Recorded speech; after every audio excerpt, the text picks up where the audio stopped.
Some people don't like to take responsibility for their own shit. They blame everything Well, in why their you life on sending somebody an email else. for town card? Good luck. Travis Kalanick was once one of the most powerful men in Silicon Valley.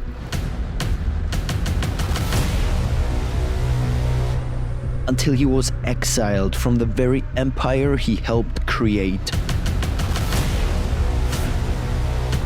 Even though he will tell you he built it all by himself. Once, he managed to save his failing company by securing $1.8 million in funding from Mark Cuban, whom he met on an internet forum. He's responsible for putting Silicon Valley on the map and creating several billionaires from what would become one of the most groundbreaking tech companies of the 21st century. Travis has revolutionized the transportation industry. Without him, you and your buddies would be still stuck in town at 3 a.m. trying to fight off the other drunks for a cab. Without him, fans would not be able to call a cab and visit Andrew Tate in Romanian prison. But on the other hand, many people hate him. He is brash, arrogant, and will absolutely break the law to beat the competition. And when he was caught breaking the law, he betrayed his good friend and threw him under the bus in an attempt to escape the feds. And to top it all off, people say that this alpha bro is the man behind the hyper-masculine and misogynistic work culture that is prevalent throughout Silicon Valley. You could say that Andrew Tate's character is based entirely on Travis Kalanick. Many seem to hate Kalanick for that. But he has literally changed the way the world works with the push of a button. I like to think of myself as the wolf in Pulp Fiction. It is 1976, and just down the road in a quaint LA suburb, Travis Kalanick gives birth to two very proud parents. Life in this scenic estate could not get any better for Donnie and Bonnie Kalanick. But therein lies the problem. The young parents shower young Travis with constant love and affection, and life is as easy as can be for him and his three siblings. Travis is spoilt rotten, and as we shall see, it is his privileged attitude that will propel him to the highest ranks of tech superstardom. Sorry about that. But Travis and his teenage acne are tired of the suburbs and long for some more action and adventure. And the adventure is just about to begin. Travis, being a privileged suburbanite, attends the illustrious Granada Hills Charter High School. Good morning, pupils. There, he builds a reputation for being fiercely competitive and determined to win. He graduates successfully and goes on to study computer engineering and business economics. It bores him completely though, so, much to the disappointment of his suburban parents, he drops out a year later. Just so you guys know, I was a dropout, just so you know, okay? He also drops out of the Theta Gang brotherhood, the fraternity all LA brats attend. But do not worry, he will soon turn his company into a frat house instead. Right? Yeah, right? Yeah, man. But more on that later. Being highly driven and ambitious, Travis always has a side venture on the go. Whether it is selling knives door to door or starting an academy to help students pass exams. It is here that Travis develops his talent for sales, which he will come to rely on in the future. Travis is made for the business world, and it is his lust for power. But what I really want to do is I want to reach in, rip out their heart, and eat it before they die. And a highly inflated ego that will help him go on to found one of the most influential companies to ever exist. But for now, Travis is about to get his first taste of controversy, something he never shies away from. It is 1998, and Travis, along with his former frat bros Michael Todd and Vince Bussum, are hanging out in San Fran. The trio left college to work for Scour, a peer-to-peer lending service, like Pirate Bay. Remember that thing? We were at UCLA, and we got connected to a guy named Richard Wolpert. Although Travis will tell you he is a co-founder, The truth is, Scour was actually founded by Dan Rodriguez. Either way, Scour has a little problem. The company is completely broke. You're broke! Famed venture capitalist Michael Ovitz swoops in to make an acquisition and ends up suing the company to teach Travis and the boys a lesson. We raised money from a guy named Michael Ovitz. Right, sure. Former And head of... He founded CAA, Yep. president of Disney. Scour is so desperate for cash, they are forced to give Ovitz one heck of a deal. We were college kids. Right, so you it's didn't know like, any better. We didn't know The fact that the company had to take a bad deal leaves Travis with a sour taste in his mouth. Hey, who wrote this storyline? Anyway, if you thought that was bad, it gets much worse. What happens next will completely anger Travis and desperately make him seek revenge. Scour is sued by the record labels for copyright infringement to the tune of $250 billion. Yes, billion with a B. The company has no choice but to file for bankruptcy just to avoid the lawsuit. Scour is finished.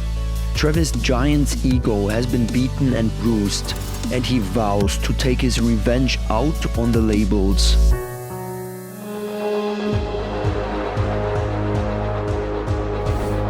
It is September the 11th, 2001, and one of the worst things in living memory has just happened.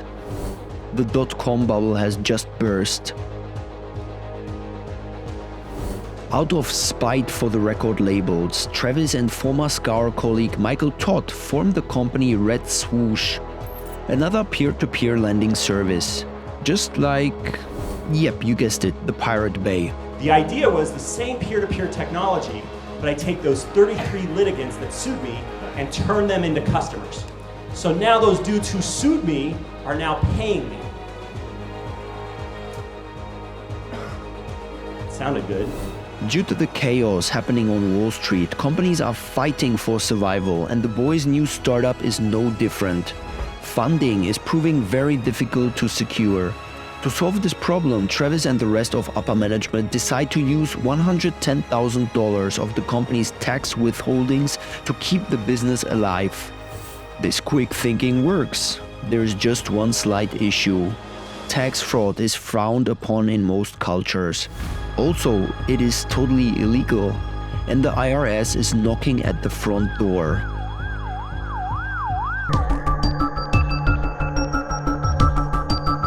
Business Insider is about to blow the whistle on the nefarious tax stunt that Red Swoosh has recently employed.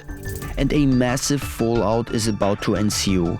After the news breaks, Travis is faced with the cold reality of jail time. He does the only rational thing. Travis immediately heaps the entire blame on his friend Michael and claims he knew nothing about the alleged crimes. Michael Todd, on the other hand, admits both of them knew exactly what they were doing. Fortunately, a round of funding comes to the rescue. With the new money, Red Swoosh can afford to pay off the IRS, and the boys very luckily avoid jail time. They also avoid having to spend the rest of their lives hanging out in the yard with Sam Bankman-Fried and the Tate brothers. Red Swoosh is saved, but the bond between Travis and Todd is damaged beyond repair. Todd leaves the company in search of greener pastures, something Travis soon regrets.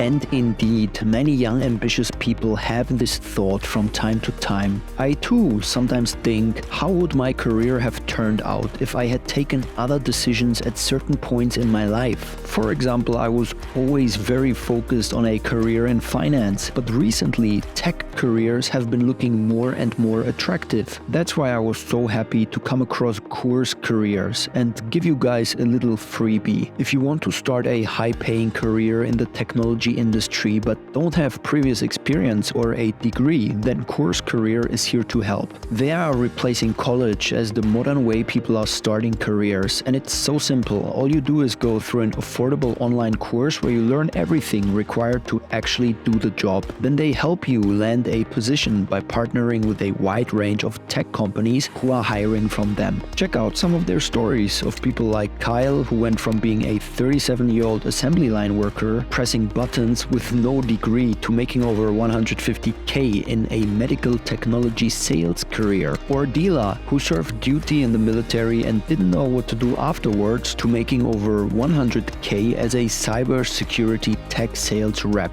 working fully remote. So great as a side venture too. Go to coursecareers.com. Link is in the bio to sign up for their free introduction course, where you will learn exactly how you can start a high-paying technology career without a degree or previous experience. It is 2002. Travis is making absolutely no money and things are looking terrible over at Red Swoosh headquarters.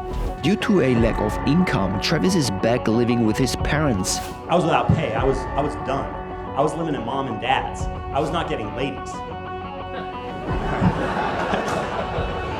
It sucked. Right? Back where you f***ing started, Wagey. Revenge is a dish best served cold, and Travis is about to get a taste of his own medicine. Travis publicly accuses former Theta Gang brother Michael Todd of attempting to steal employees from behind his back, and that's exactly what happens next. Todd can't help but smile as he dismantles Red Swoosh one employee at a time. With the promise of more money, he takes his vengeance and steals the last remaining engineer from Red Swoosh. Basically saying, it's been a great 4 years, I'm going over to Google. Now, that's interesting. The person who recruited him at Google was my former co-founder. In what is a humiliating blow to Travis, the company is on the brink of death. Travis kneels to the ground, a broken man. A single tear rolls down his cheek, and he does the only thing he can at this point. He looks up to the heavens and prays to God, and there he is.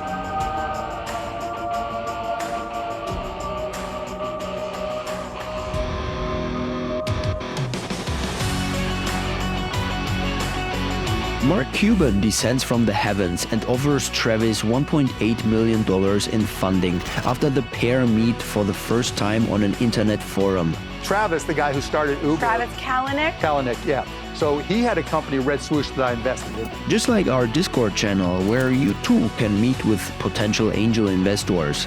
The Cuban's money saves the business and allows Travis to hire a brand new team of engineers. We ultimately worked there for 2 months. From the beach, one of the most beautiful beaches in the world. It was great. Great way to have fun while you're failing. Soon, Red Swoosh is sold to Akamai Technologies for a cool $19 million. Just like Andrew Tate, Travis becomes rich virtually overnight. He pockets $2 million after 3 years of not receiving a penny. The LA strip clubs start pouring rain and the drinks are on Travis. There's just one slight issue. Besides strippers, booze, and he has no idea what to do with all this money. The dust has settled, and over in San Fran, Travis Kalanick is taking inspiration from his investor Mark Cuban. He's using his newly acquired wealth to help fund budding startups in Silicon Valley, investing in the likes of Expensify, Livefire, Crowdflower, and Formspring. Travis being Travis, he tires of sitting on the sidelines and is dying to be part of the action once again. To fix this, he turns his Castro District apartment into a hub for young techies to go drinking and play Wii Sports.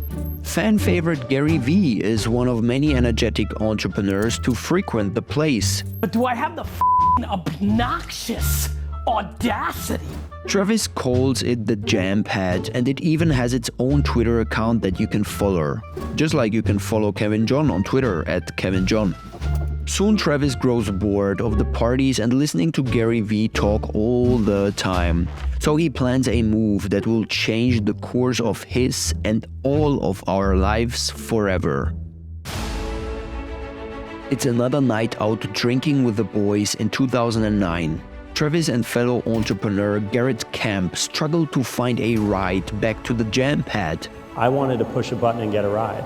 They both agree that the taxi services in San Francisco are absolutely piss poor, and even ordering an upscale luxury vehicle is a major inconvenience. Camp comes up with a super app idea that allows users to hail vehicles from their smartphone. He calls the idea Uber Cab. Travis joins him as a self-proclaimed mega advisor, and Ryan Graves is brought in as the new CEO. But this stint as CEO is short-lived, as Travis executes a plan to boot Ryan out of the company just 10 months later. People believe that given his brazen persona, Travis is the perfect fit for the leadership role. But as we shall soon see, it will also lead to his downfall. You're at war with all these people. Don't be a dick. You don't need the 10%. Do you take 10%? We take 20%. You're at war prematurely with your customers.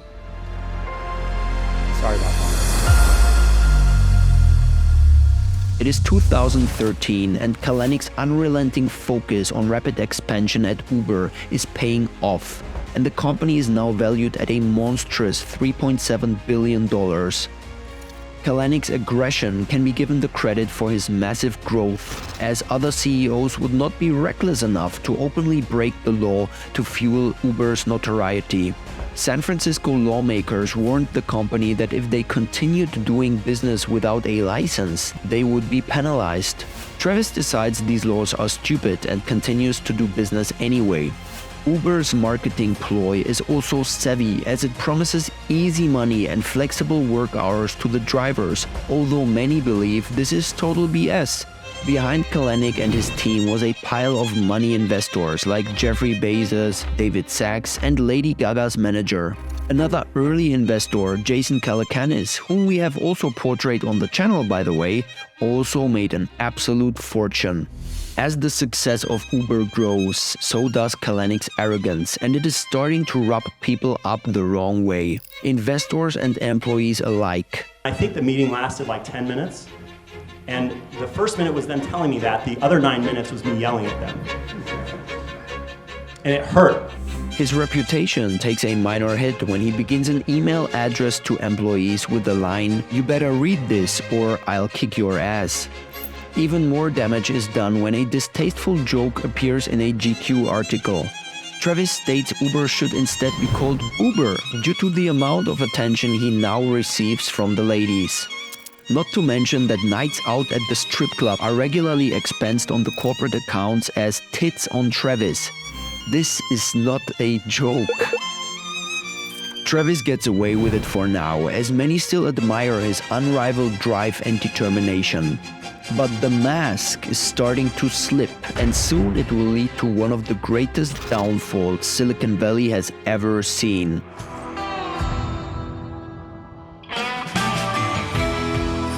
Travis, notorious for his party animal days and wild booze sessions, is having a sobering year. Uber is fined $20 million by the US government for misleading employees, and his mother has just died in a tragic boating accident. If you think things couldn't get worse for the Uber chief, think again. A blog post is about to kick off a federal investigation into the corporate culture at Uber. Susan Fowler, a former Uber employee, writes a damning report on the toxic culture that prevails at the company. She even writes that sexual harassment is not only frequent, but it is actually tolerated by the upper management. Examples of misogyny in this company are astounding. I mean, there's the whole glory rides thing where they were tracking, by looking at the data patterns, who was having one-night stands and, fist bumping and high-fiving people virtually over this. In steps former US Attorney General Eric Holder to lead the investigation. The result does not bode well for Travis. Travis dramatically pivots and starts reassuring people that he will do everything in his power to fight injustice within the company. But the final death blow to his reputation is waiting just around the corner.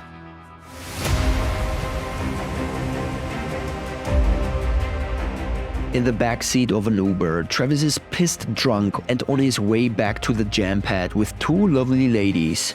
Tensions start to arise between him and his driver. All I remember is coming back to the movie and passing out. No, her day. Well, you're not trying to be a baby. Trying to break you out of your shell and make you, like, listen up a little bit. Yeah, but you're pushing that off to September. He's upset because he's struggling to put food on the table for his family. Travis, being a man of the people, starts to berate him and the pair nearly come to blows. Some people don't like to take responsibility for their shit. They blame everything But in why their you life on sending an somebody email else. for town card? Good luck. Good luck to you too, but I know you don't gonna go far.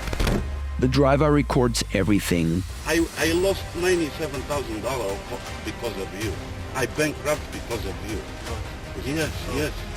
You keep changing every day. You keep changing. Hold on a every second. day. What have I changed about black? Huh? What You have I changed changed? the whole business. What? You dropped the prices. On black? Yes, you did. We Bullshit. started with $20. Bullshit. We started with $20. How much is the mile now? $2.75?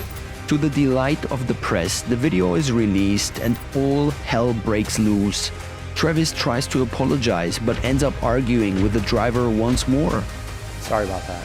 Eventually, he just ends up paying the driver $200K to make the whole thing disappear.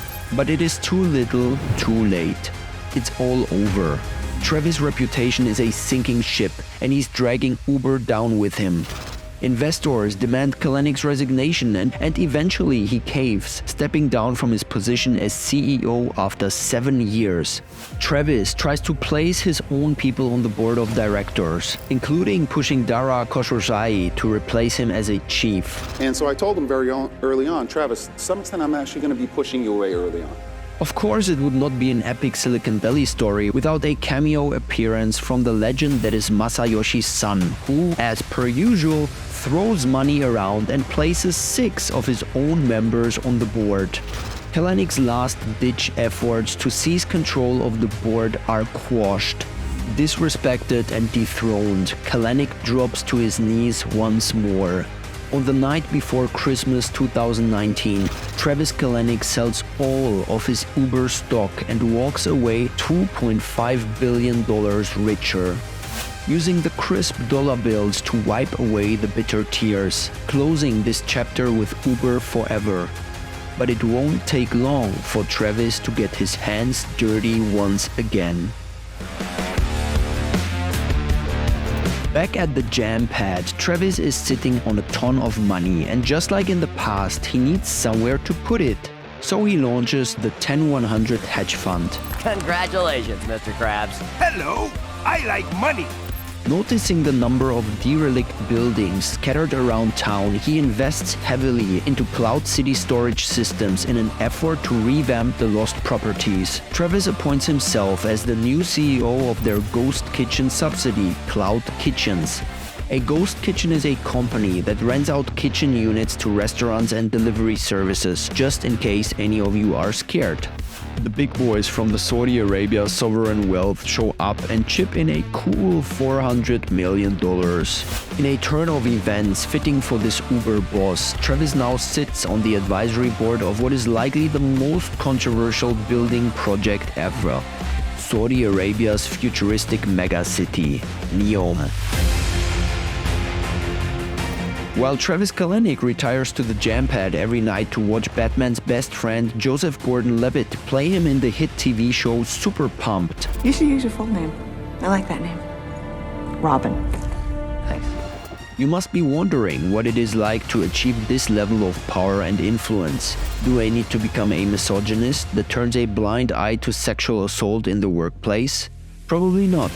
What you do need to do is to develop a god complex combined with ruthless aggression and absolute determination to beat your competition by any means necessary. But be warned, you need to keep your insatiable appetite for power hidden as much as possible, as it could lead you to ruin. Or like TK, you could just join a company as an employee and start telling everyone you are the founder. One thing is for certain though, whether you love him or you hate him, there is a reason that Travis Kalanick has risen above all the rest and become an Uber Chad of Silicon Valley. Remember to go to courscareers.com, link is in the description, if you want to start a new high-paying career in tech without a degree or experience required.